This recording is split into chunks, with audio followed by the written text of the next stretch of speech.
Welcome everyone to the ITSM podcast, where we discuss everything related to IT service management. I'm Jeff Rumburg, managing partner and founder of MetricNet, and your host for the ITSM podcast.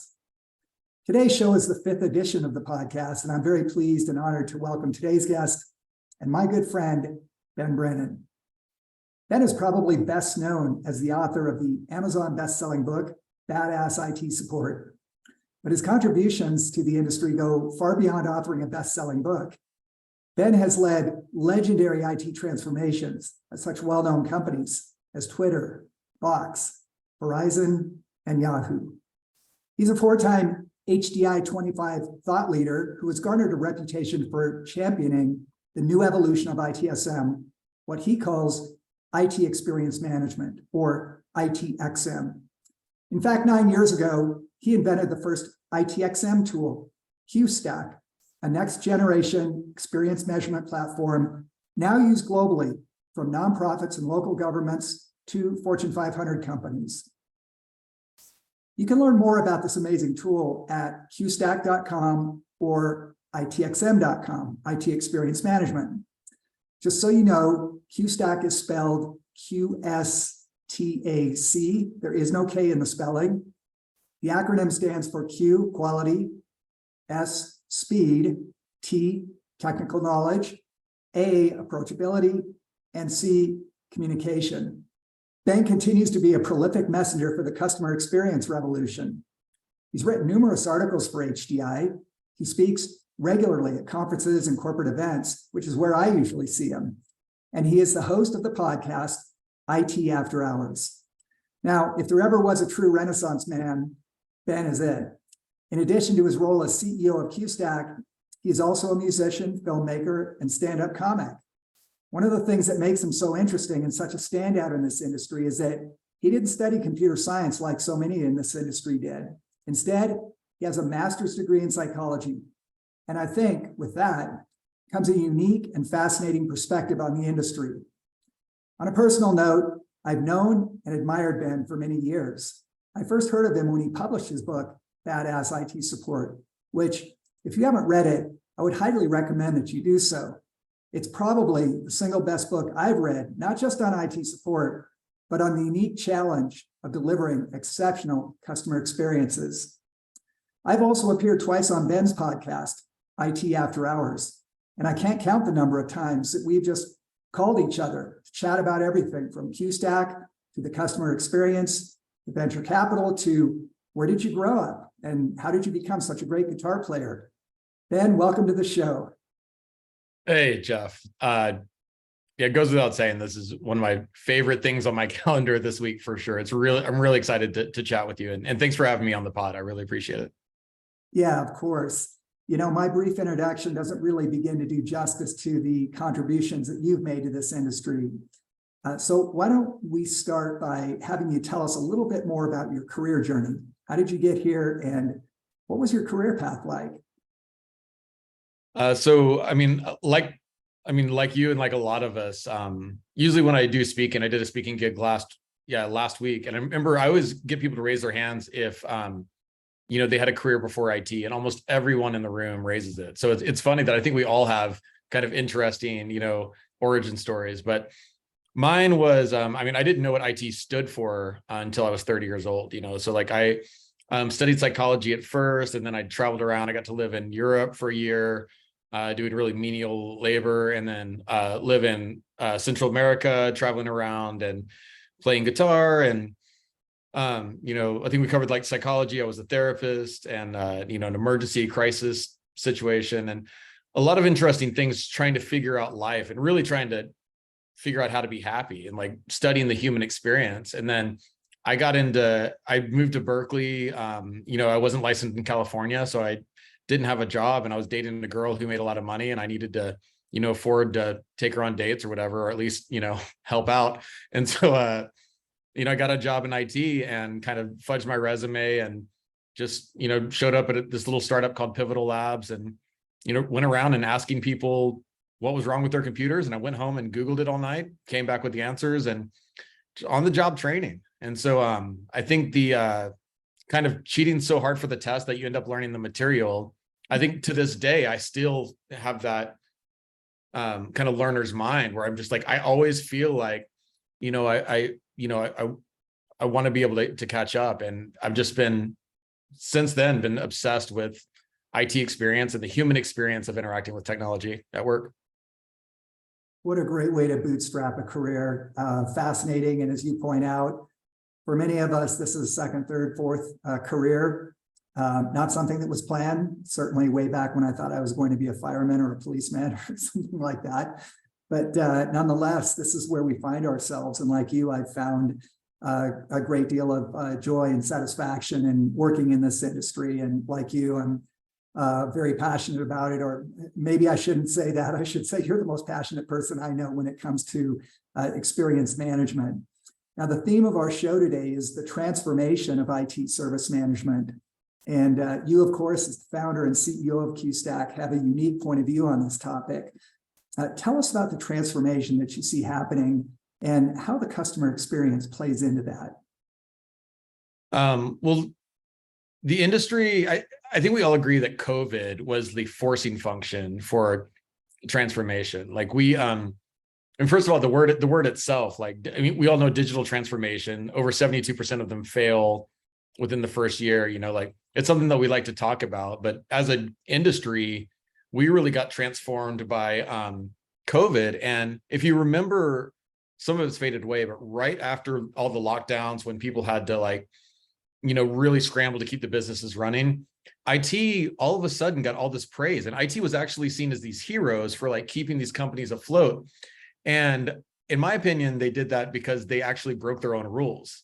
Because if you look back, the things that IT was praised for was stepping outside of their normal rules and saying, hey, we're just going to do whatever it takes to get people to work. And I think the transformation that I've seen since then is that 10 years ago, when I started,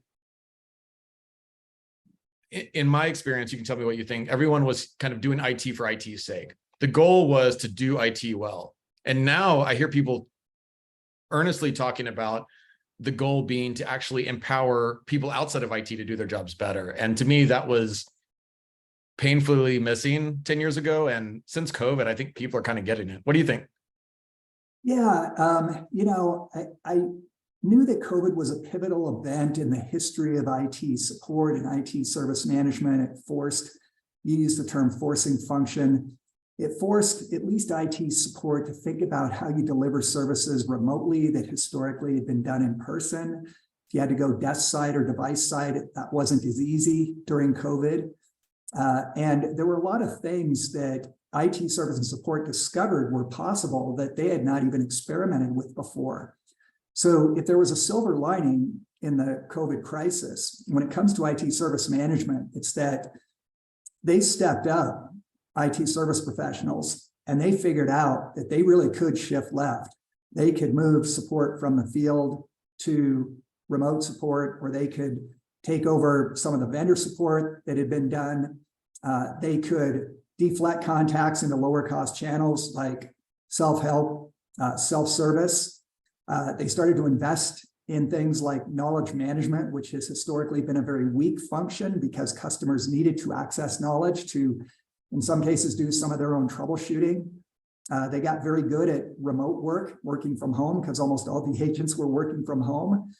They came up with fascinating ideas like, if you live close to the headquarters, we're going to create a drive-through kiosk. And if you have a problem with your computer, just drive through, hand us your computer out one window, we'll hand a new computer to you through a different window. So there was a lot of things that came out of that, a lot of innovation that came out of that crisis. And sometimes it takes a crisis to force an industry to innovate. But I think you're right. There was a kind of a reckoning that occurred during COVID, not just in IT service management, but in IT overall.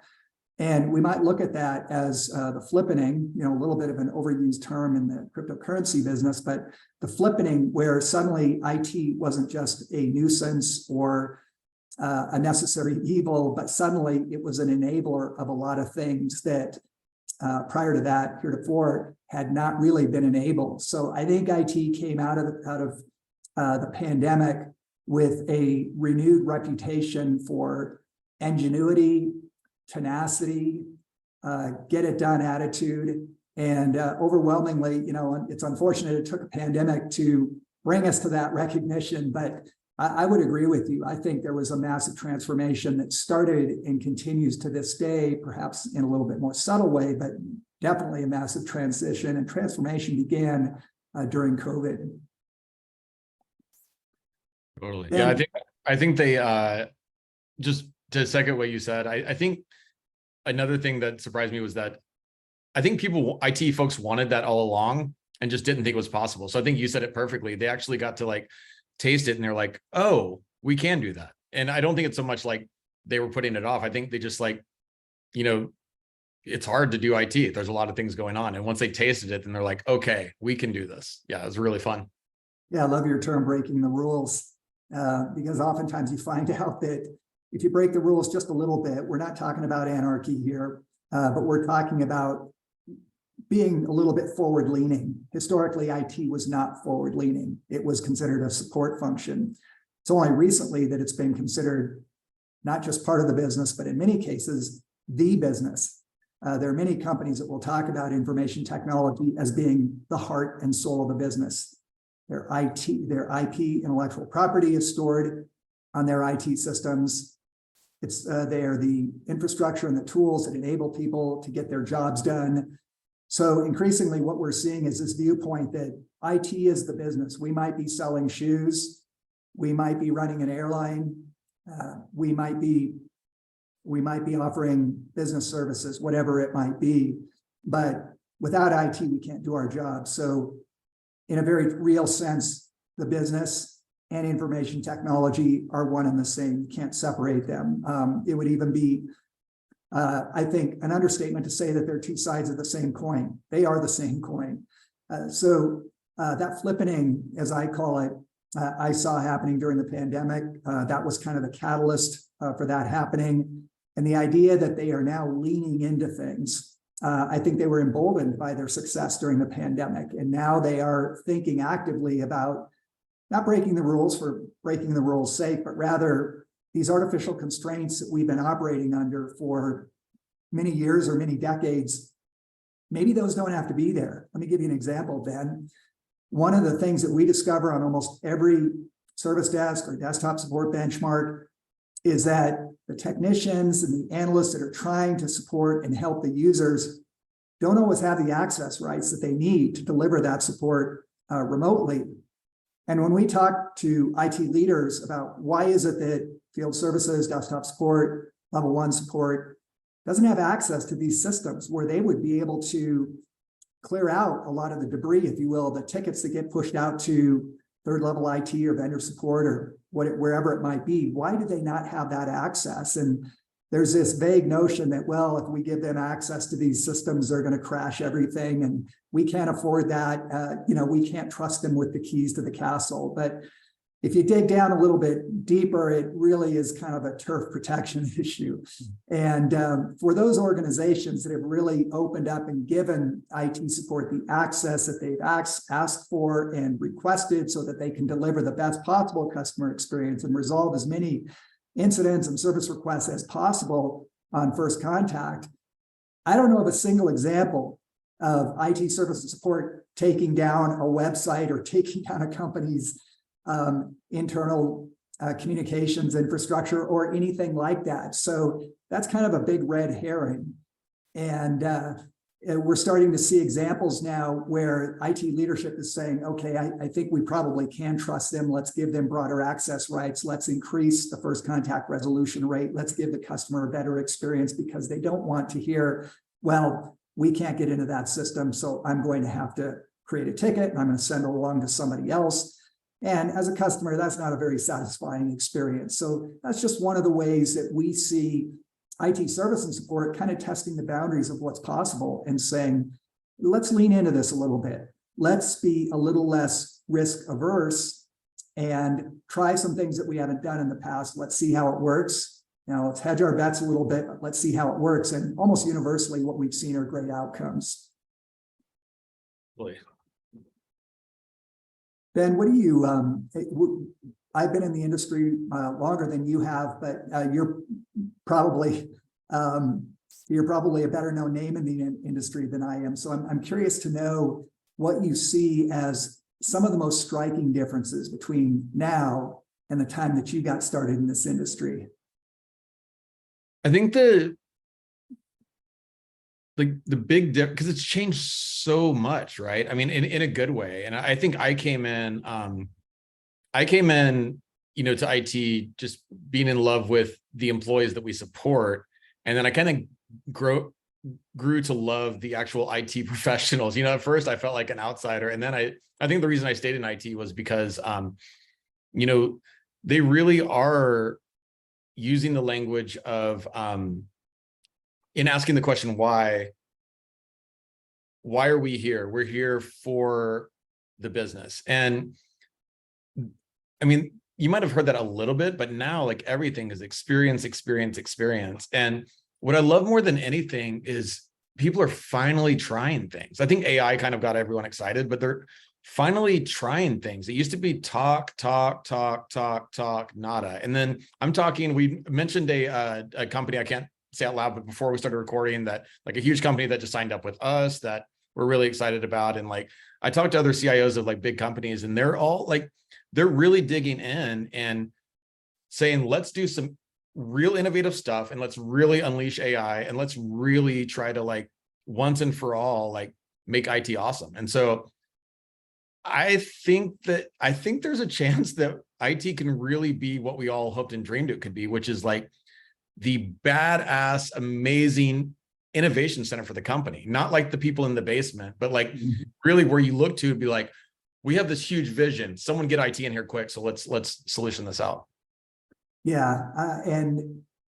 Along those lines, Ben, what I see is this shift over the last 5 years from IT as being primarily reactive, reacting to the needs of the business, to being much more proactive, preventive, strategic, if you will, and thinking ahead a year, 3 years, 5 years, and saying, what are we going to need, and how is AI going to impact that? What are the needs of the users going to be at that time? So this idea that IT would be preventive, strategic, and proactive, and start planning on a 3-5 longer year time frame, and not simply knee-jerk react to crises that occur all the time in businesses around the world. That pie chart is shifting away from being, you know, almost 100% reactive to being at least partially proactive. And the best IT organizations, you can probably attest to this from the QSTAC scores, are those that devote a significant amount of time to being preventive, strategic, and proactive, and asking the question, how do we stay ahead of the user needs and expectations? What do we have to invest in now? What are the decisions that have to be made now? And overwhelmingly, it's been a positive, as you point out, for both IT, the industry, and of course, the companies that have adopted this proactive and strategic mindset. Ben, what would you say? You know, there are always surprises in this industry.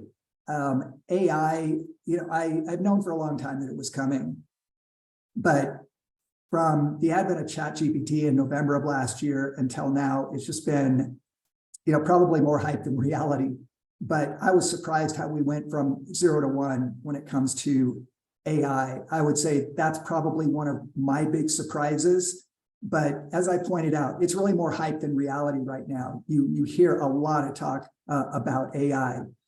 My big surprise is the fact that it gained so much mind share in such a short period of time. It was kind of a low-level buzz until about November of last year. Suddenly, ChatGPT burst onto the scene, and that's almost all you hear people talking about now in IT service and support, is not so much ChatGPT, just one of, you know, hundreds of AI and machine learning tools that are out there. But people are talking about AI and machine learning. They're learning what it's all about, learning the, you know, the pros and the cons of artificial intelligence and machine learning. That to me is one of the big surprises in this industry, is that it was just a low level, people had awareness of it, and then suddenly it was here and confronting us. What is your big surprise, if you can identify any surprise or surprises about where the industry is today? I mean, I think the AI, I hate to be, you know, cliche, but I think the AI thing is great. I think like I mean, really, it's just like a marketing triumph, right? It's like, like ChatGPT, like Maddie, who used to work with us, like, not the most technical person, she'll tell you, but she was like, oh, you can write like a fake love letter to your boyfriend, or you can write a poem, or you can like write. It was the goofy stuff, Yeah. that got everyone excited about it, and that's kind of what we in IT don't always do well, right? We don't have the marketer's mindset, and like we don't make it fun, and I think that's like what advanced the AI revolution more than anything will be the fact that you can say, like, write a song about like peanuts falling in love with a lion or something like that. Like you could do all this stupid stuff, and that made it accessible. And I think it's a really good lesson. Like IT should be fun. If I look at this is not an answer to your question, but I'm going to go with it anyways because I think it's a fascinating example. I was listening to a podcast recently where a guy took the Gettysburg Address, which Lincoln delivered in Gettysburg, Pennsylvania, 1865, I think it was, and asked ChatGPT to turn it into a rap song and then sing it. And it was pretty good. All the words to the Gettysburg Address in a rap song. It was amazing. It's a silly example, but it shows how powerful potentially it is. Yeah, I mean, what we're doing right now with AI for like QSTAC, it gives, if you don't know, it gives you an experience score, which is like, what's the human experience of interacting with IT, and then it measures it on those variables that Jeff mentioned, speed, approachability, communication. But now we use AI to go through the each response. So it's like a survey that we do quarterly. Go through each response and tag it with. Again, from my psychology days, we just like, told the AI, hey, go find, it's called Puchnik's emotion wheel. Let me see if it's in the other room. I've got a pillow of it too, but it's just this emotion wheel that we used to use in therapy. That's just like, it's hard to say how you feel. So rather than good or bad, it just shows you this wheel of emotions. And you're like, I'm angry, I'm upset, I'm scared, I'm whatever. And so now for our customers, we're like having it go through, and it's still, again, like you said, like it's so Wild West, like no idea if this is going to improve the experience, but anecdotally, it seems to like just be a really cool way of like quantifying the human emotions. And it goes through, and now we have a metric that says like 10% of, the feedback showed disgust, like people were disgust, and there was like fear, anger, frustration. And so now we're quantifying that. And now we're not just talking about like, oh, is your communication increased since last time? But now we're saying like, since last quarter, like there's all of a sudden there's this uptick in disgust. And then you can click on that. And then rather than reading through like, like 3,000 responses, you read the 10 that are disgusted. And it's a really, really interesting way of using AI. Again, like not scientific. We are just throwing spaghetti at a wall, but it's been really cool. Again, and it's fun. And for our customers, it's been a really good use of, I think and I would love to hear your take on this, but what I always think is the guiding principle of AI and the enterprise. Like you should use AI so computers can do things that computers are better at, and leaving humans more time to do what humans are better at. And what's shocking for me is what we realized, obviously computers are better at scanning thousands of survey results and tagging, but computers are actually better than humans at understanding how humans feel. And not only that, but like humans aren't even good at understanding how they feel themselves. Like I am not a reliable narrator for how I'm feeling, like, and you can like, but the AI, what we found already just in this infant stage, can go through and show someone who said all greats on the survey response, like 5 stars. And then it can read the sentiment in and show that you would have skipped over this, but really this person is scared. This person has anger at IT. And so it's been really interesting. I don't know. So I again, not scientific, but I'm kind of geeked on it. Yeah. And, we've seen AI that not just looks at survey responses, but listens to live communication, either looks at chats in real time or listens to voice calls in real time and picks up on everything from empathy to anger to are you asking the right questions? What's the tone of your voice like? Are you asking the key questions that will help you diagnose what's going on? And to your point about QSTAC, looking at these multiple variables and taking a deep dive on it, talk about orders of magnitude improvement over the, thumbs up, I'm trying to get this on camera, thumbs up, thumbs down, which many organizations see that as deep as they need to go when it comes to customer experience. Do you give us a thumbs up or a thumbs down? I mean, right. I can understand if you're in an airport bathroom and there's a little thumbs up, thumbs down button you can push when you leave. I see them there, but in trying to understand the customer experience in IT or IT service management, it just doesn't get you very far. And what I love about QSTAC is the nuance it gives you in the diagnosis. It's not shallow at all. It's very deep, and anybody who uses it will learn things about their customers that they couldn't even imagine. But most importantly, they are actionable things. What can you do to communicate better, to be more approachable, to reduce that speed of service delivery, to increase the quality of the interactions? And if there's something needed on technical ability, what is it? And I can't say enough good things about the tool, in part because it literally is orders of magnitude better than the historic, CSAT measurements. I'm a big believer in customer satisfaction, but it just doesn't give you the diagnosis that you need. It doesn't tell you anger, disgust, empathy, excitement. It doesn't pick up on those things. And so QSTAC, I think, filled a void in the marketplace. And congratulations on the new customer that we spoke about before we started the podcast. It's great. And I love to hear success stories like this, Ben, because I know you've devoted a good portion of your career to perfecting, if that's such a word, when it comes to, or just being great at agile development on the QSTAC platform.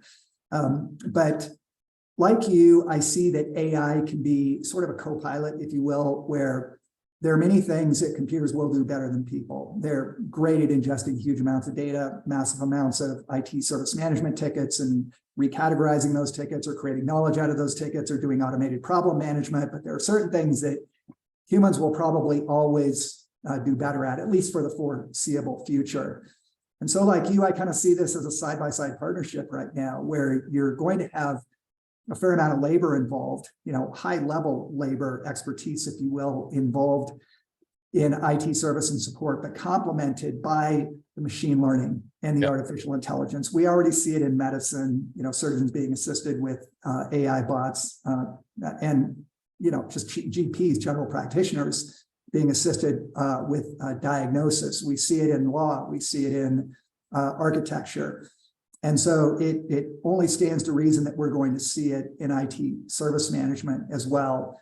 And I think, over the past few months, you've heard some of these silly propositions like, let's put AI on hold for 6 months while we figure out if this thing is good or bad. That's not going to happen. We all know that. And then recently there was a group of AI guidelines that came out of, the highest levels of the US government. And there were some tech leaders that showed up and said, oh yeah, we'll abide by those guidelines. I think this technology is so far ahead of our government leaders who in most cases don't even understand what a blockchain is, but is so far ahead of our government leaders and is moving so quickly. And this is not an anti-establishment statement, but the idea that somehow regulations or governments are going to slow it down or stop it or redirect it, or I just don't think that's going to happen.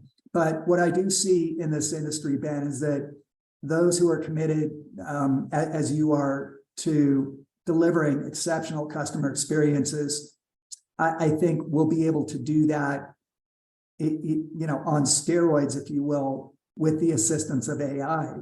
Individuals may not know that they're coming across as lacking empathy, or they may not know that they're coming across, with the wrong voice inflection, that their inquiries sound like statements as opposed to inquiries. AI can fix all of those things. And so I remain optimistic right now. There probably will be some job losses. We don't know how many or how those will manifest themselves, but this has been going on for a long time. 10,000 years ago, we were all running around in the forest looking for mushrooms and acorns, but we figured out agriculture. And so villages started to pop up. And then we figured out how to use animals with agriculture. And then we figured out how to use machines in agriculture. And a little known statistic that I sometimes cite on this podcast is that from 1800 to 1900, the number of farmers, let me turn around and say from 1800 to 1900, the amount of farmable or land being farmed worldwide increased 100-fold, which is why the population exploded so much during that century. But at the same time, the number of farmers dropped by 99% because we figured out how to plant and harvest and store and bale and deliver, all these farm products with industrial revolution tools, reapers, trucks, and other tools like this. The same thing happened in the auto industry. It's not a very labor-intensive industry anymore. What you see on the assembly line are engineers who monitor the welding bots, the painting bots, the assembly bots. They tell the bots what to do. And I think in a very real sense, that will happen in IT service management as well, where the most talented in the industry will continue to be leaders in the industry, but they will be working side by side with the AI and machine learning tools and directing them what to do. And they'll, in many realistic senses, be whispering in the ears of the support. I call them support engineers because that's what I think they're going to become. And when you think about the history of this industry from, a red phone on a desk in a mainframe data center to, the early help desks where they basically took messages to the engineers that work in the industry today, how far we've come. And these engineers, these technical support engineers, are among the most talented in the IT industry. So no longer is IT service and support the butt of jokes, but rather the example that's being followed by the rest of IT, who is saying, look at what they're doing with AI and with problem management, with incident management, with knowledge management. Look at how they're deflecting contacts into lower cost channels, and look at how they are eliminating and reducing tickets even before they inconvenience a customer. So like you, I like to see the optimistic side of AI, and I think in IT service and support, it will be an overwhelmingly positive thing. Totally, 100%. Yeah, what are some of the other mega trends, Ben, that you see? We've touched on AI a little bit. Do you see other mega trends going on, whether it be in, let me just say this, QSTAC, I think is a mega trend in this industry. It's a unique platform, it's a unique tool. And, for those who adopt it, I think it is transformative. It just gives you so much to work with in terms of how you can deliver a higher quality customer experience without sacrificing the quality of the solution that's delivered. In fact, enhancing the quality of the solution that's delivered. So, I see that as, a significant disruptor in this industry. And, when you think about the S curve, you might be in the early part of the S curve, but like any great technology, it will be adopted in time. And I think as much as AI is transforming this industry, I think QSTAC has the potential to do the same. I appreciate that. Yeah, it's really cool to see that the transformation, and demonstrably, it's like just transformative. I think like the median transformation is like increase in like 16 net promoter score points a year, like measured internally. But like, I mean, these people score of 16%. Yeah. Every year it's going up, or 16 net promoter score points. So it's which is a completely different score than CSAT. So most of our customers most of our customers are people that they're like, well, we've got a 99 CSAT and people still aren't happy with IT. So they come to us to raise the bar. The NPS is 20%. Yeah. People don't realize that. CSAT, net promoter, NPS don't necessarily track together. No. NPS does get you to a deeper level. In much the same way that QSTAC gets you to a deeper level of diagnosis and analysis. But really, what's cool is that it doesn't, QSTAC doesn't go through and deliver great support for you. I think it just provides what was missing, right? So it's the same teams start doing amazing and people start loving IT. But what we do is so simple. I mean, the science behind it is pretty complex, but in where it came from was just simple. Everyone wanted world-class IT experience, great, world-class customer experience. Everyone said that. And then when I started in IT, I said, great, well, how do you define that? Crickets. Okay, well, great. Well, just what's the North Star metric? How do you measure that? Cricket. And I was like, it's no shocker that all these amazing teams aren't beloved by the business yet. Like, and so yeah, I mean, yeah, there's like a lot of science behind it, but at the end of the day, what QSTAC did for the first time is said, here's the definition of what success looks like for great experience. Not CSAT, like here's an actual scientific definition, and super simple. And here's a North Star metric that measures your progress to it. And then we found, through the psychology days, we're really good at like making all of that actionable. And here's what to do about it. So before being like dealing with QSTAC, most teams can't say definitively, here's what success looks like. Here's what the tool we're going to measure the human experience of dealing with IT. And here's what to do about it. If you give people those three things, like the same teams that were underperforming are just knocking it out of the park. So it's kind of fun to see, like, just, we're not reinventing the wheel, just like three things we're missing, those three things, boom. And I would add to that. Yeah, I would add to that it closes the feedback loop. I mean, I almost hate using the term, Ben, because it's so cliche. We need a feedback loop from the customer back into the business, or we need a feedback loop from the IT customer back to, those that are delivering the IT services. But QSTAC does provide that feedback loop, and it's so apparent, when you get that feedback, that you can't really ignore it. It's one thing to run a CSAT survey and look at the results and say, hey, we're at 88% or we're at 92%, whatever it might be, but what do we do about it? If we like our score, how do we maintain and improve it? If we don't like our score, how do we improve it? In many cases, that sort of feedback loop is missing.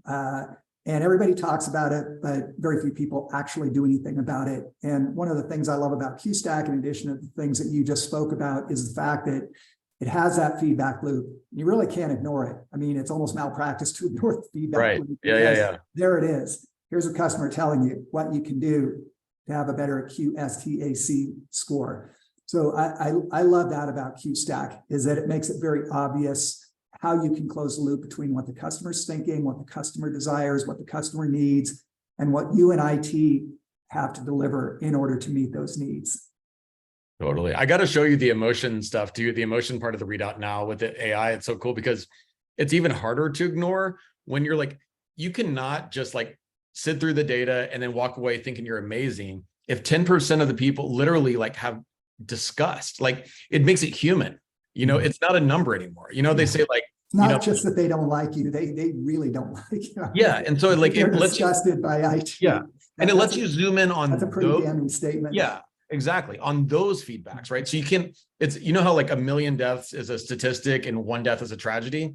It lets you zoom in on like, yes, percentage wise, whatever. But if 10 people in your company are like scared of IT, if 200 people, 20,000 person company, but if 2,000 people have anger, can you really like, is that okay? Like when you humanize it, it really makes it hard to ignore. Like, then you got to be like, okay, are we going to fix that or not? Like if you, with a straight face, you can say that's okay, cool. But like, don't talk about exceptional when people are like literally having like trauma. Like, I mean, it's when you humanize the emotions, they're in therapy because of the IT service. I mean, we have officially almost that.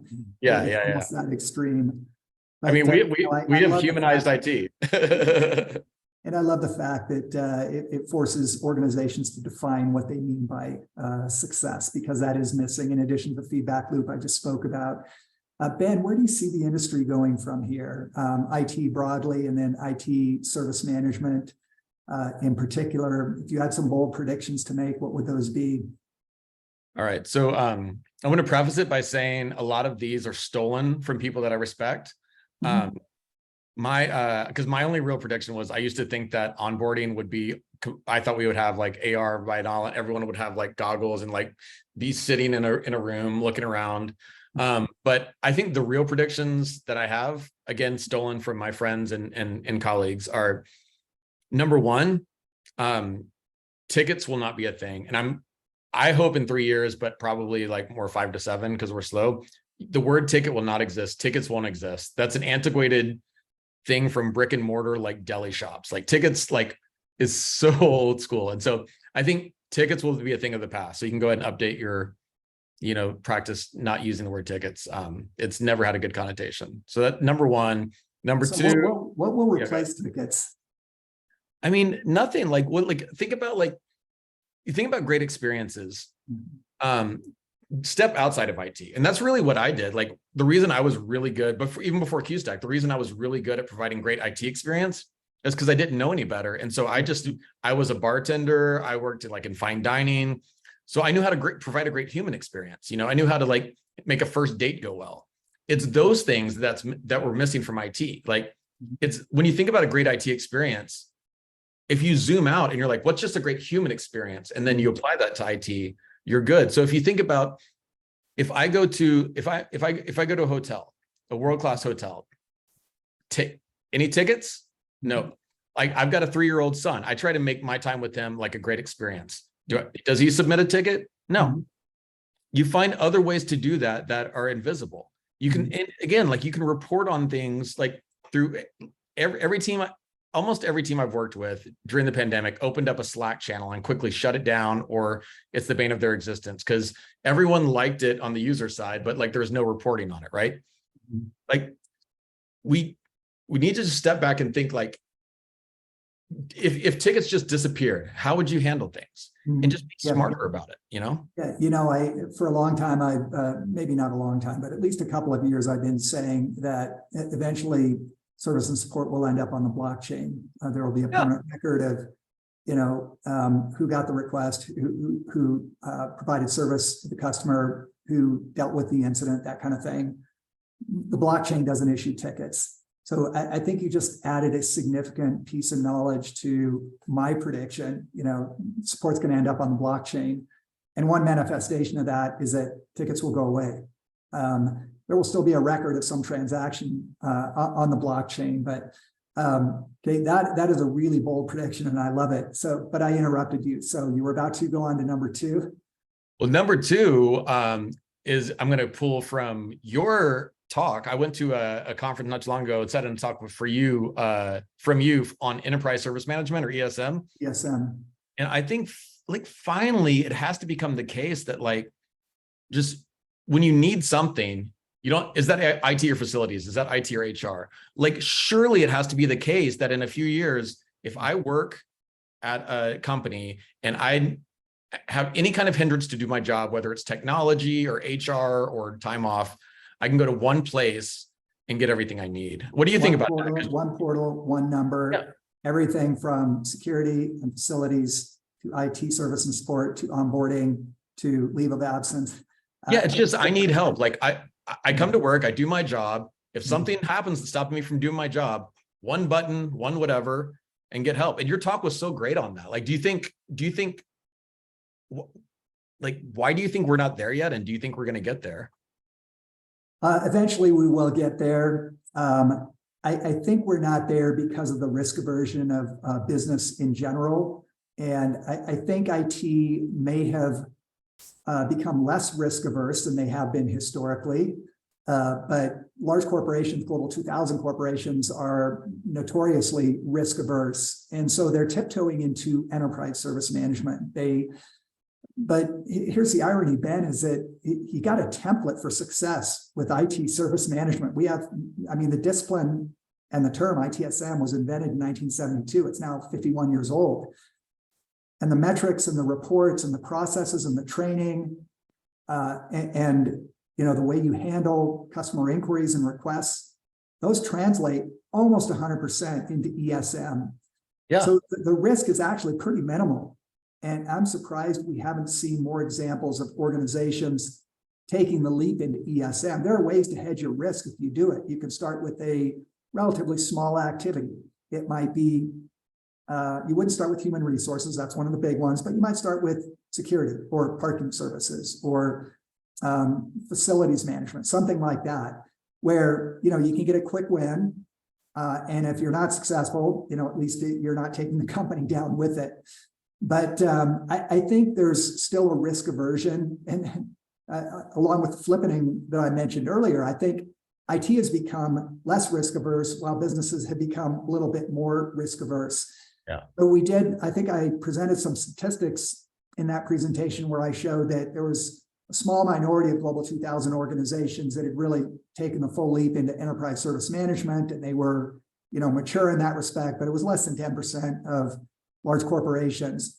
I think it's just going to take time, like any S curve. We're still at the bottom of that S curve, but eventually we'll get on the steep portion of that S curve. And I'm hopeful that 10, 12, maybe 15 years from now, virtually every organization will have a service portal for everything enterprise related, not just IT support and facilities and HR and compliance and, logging complaints or anything else like that. It'll be available not just to employees within the business, but to customers and to suppliers and other key stakeholders in the organization. So I love that prediction. It's certainly one that was kind of on my radar. And like you, I'm impatient. And I'd like to see it move a lot faster. I wonder if it's going to be, AI is obviously going to birth a lot of startups.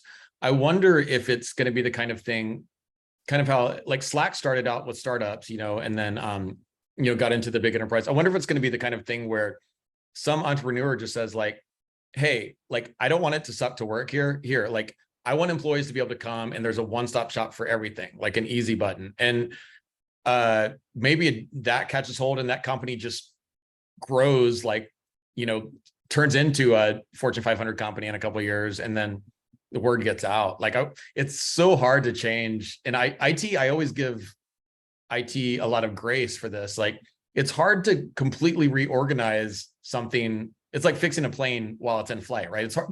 Like, you can't just like shut down IT, shut down HR. Okay, everyone for 6 weeks, no HR, no IT, and we're going to come back better than ever. And so I do give a lot of grace. That said, I mean, innovation isn't easy. So I hope that somebody just does it, writes a blog about it, and it catches on. So we've got ticketless IT. We've got the maturation of enterprise service management. And, to reiterate a point I made earlier, the template's there. You don't have to go through 50 years of trial and error the way IT support did. You can liberally borrow those ideas. I'm not using the term steal because these are ideas that get shared internally. There should be synergy. They should be able to leverage ideas in IT and other parts of the organization, but the template's there. And I think for an organization that's very serious about making the leap into enterprise service management, it's not going to take you 5 years to mature that. And there's not a whole lot of trial and error involved. I think if you're really committed, depends on the nature of the organization, the vertical market, and the complexity of the company you operate in. But I see 2 to 4 years as being a reasonable period of time to mature enterprise service management. It doesn't have to be a 50-year trek the way it was for IT service management. Yeah, I bet it's directly correlated to the personal relationship between the CIO and the chief people officer. It's probably more of a political, personal thing. I think you're probably right about that. I would agree with you on that one. Okay, those are 2 pretty bold predictions. I like them both. The one, the ticketless IT support group really blindsided me, but I love the idea. I do want to give credit to Dan Turchin. I think is the person that I first stole that from. He runs an AI company called People Rain, and like we were talking to I think it was on his podcast or something like that, and I loved it because I'm like, really, like who's ever been like people don't talk like that. Like, well, like what I liked about the emotion wheel and being able to quantify human emotion is like, I think that we should be able to measure the IT experience in the terms that people go home and talk to their family about work. Like if you onboarded a new company your first day, you don't come home and say, oh man, the first call resolution at this company is great. You don't come home and say, wow, my ticket did not sit in the queue very long. You come home and say, oh, it was awesome, or it sucked. Yeah. Or it was frustrating or whatever. And I think if we can, the less that, or the more that our, the way that we talk about it and measure success sounds like how humans actually talk, probably the better off we're all going to be. Yeah, I would agree with that. And I didn't want to cut you short. Are those your 2 big and bold predictions? Yeah, I mean, I'm out of gas. Do you have a good one? Those are huge. Don't get me wrong, man. Those are huge. But I've always valued your wisdom, Ben, and your ability to look far into the future. If you could share a tip with IT management about IT service management, or more broadly IT, what would that be? I think, just the basics of like what we said at the beginning, why I brought QSTAC out applies to everything, right? Like just zoom out and like ask yourself these great questions. Like, do I have a clear definition for success? Do I have a North Star metric, meaning like one metric to rule them all that says like, I can pull out my phone, look at this metric and say, I'm doing good or I'm not doing good. Mm-hmm. So do you have like a clear definition of success, a clear way to measure it? And then do you have like a feedback loop or whatever it is to put in place to know how to get there? And really, like, that's how you achieve anything in life, like, how do you become a world-class athlete? Well, you got to define success, define success. I want to be a podium on the Olympics. Great. And then you find a way to measure it. Well, if you run the 100-meter or whatever, like, there's clear ways to measure it. And then feedback loop, athletes, what do? They don't just like, train. Eyeball. They train. They have for outcomes. They have a sports psychologist. Elite athletes have like a psychologist on staff. They've got a nutritionist on staff. They look at, they have these things attached to their brain they measure all these things, and they have feedback loops. So they know, am I getting better towards my goal? And of course they've got a stopwatch that tells them, am I getting closer to a world-class time? Like running. I mean, remember when they did the 4-minute mile, no one had done the 4-minute mile. Yeah. And the year after they did that, like I don't know how many people, but a bunch of other people did instantly. It was just like, it was like this psychological barrier. No one thought it could be done. And then once, I forget the guy's name who ran the 4-minute mile in the 1950s, Ryan, but he broke the 4-minute mark, and then suddenly a whole flood of people did it, almost because of the psychological barrier that was preventing them from doing that. Yeah, just raise the bar for success. All of a sudden, success was defined as higher. Something different, yeah. Since we've talked about ESM on and off throughout this podcast, it sort of, for the first time, got me thinking, and I don't know why this didn't occur to me before, but how hard or easy would it be to repurpose QSTAC into an enterprise tool? Measure not just what customers think and feel about information technology or IT support, but what do they think about human resources? What do they think about sales? What do they think about R&D, product development, and distribution, and so on? Is the tool that broadly applicable, or the platform, I should say? Because to your point, it's doing the same stuff. Like ITSM is like, really, like, I need help to do something, do my job. I don't have admin credentials to the tools that you do. Can you please help me do that? Right. So we're already using it beyond IT. So recruiting. So that was a really fun one. We're doing it for events, like the event, because really what QSTAC does is it measures the human experience. And now it gives you like more data to understand and define what the human experience is now. And it tells you how to improve it.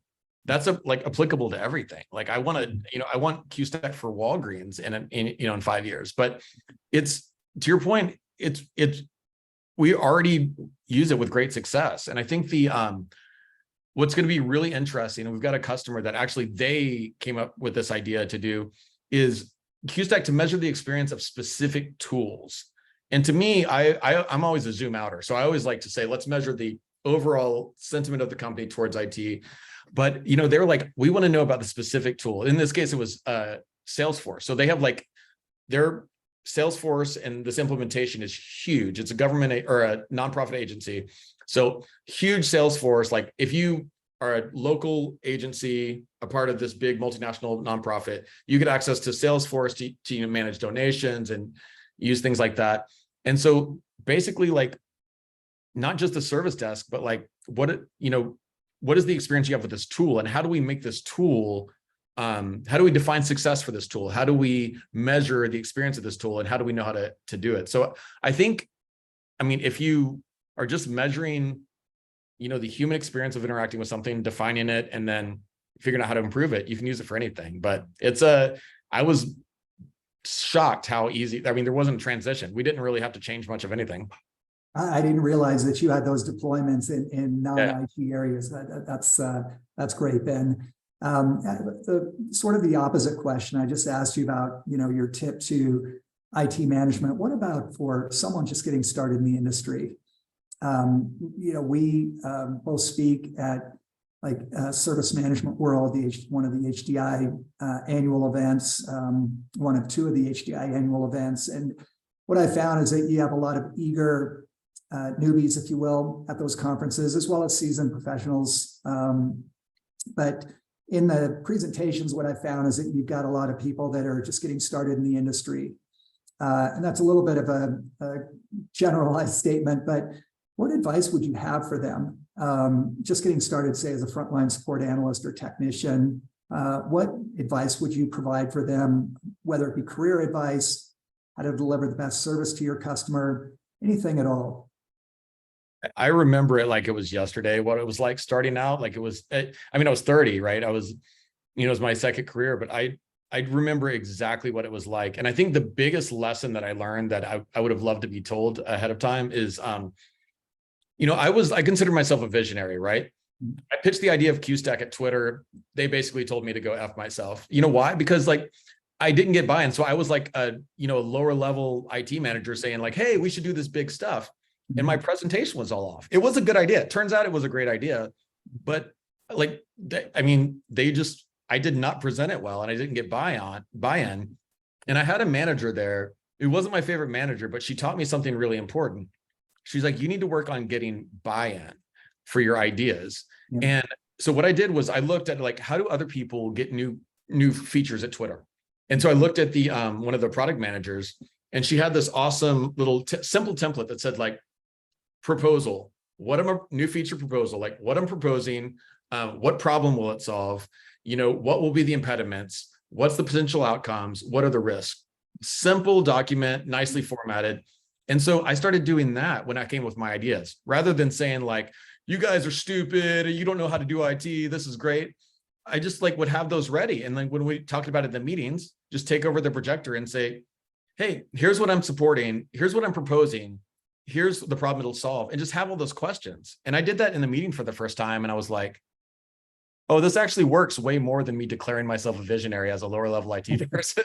So, the power of just learning how to propose things professionally and having empathy for that. Because like, to be honest, like the amount of like visionaries I probably managed out because I didn't see their vision is a lot. And I had to learn, I'm still learning how to translate my brain to human. So if that's any help, I would strongly recommend you just like Google a template for, a proposal and propose your ideas like that.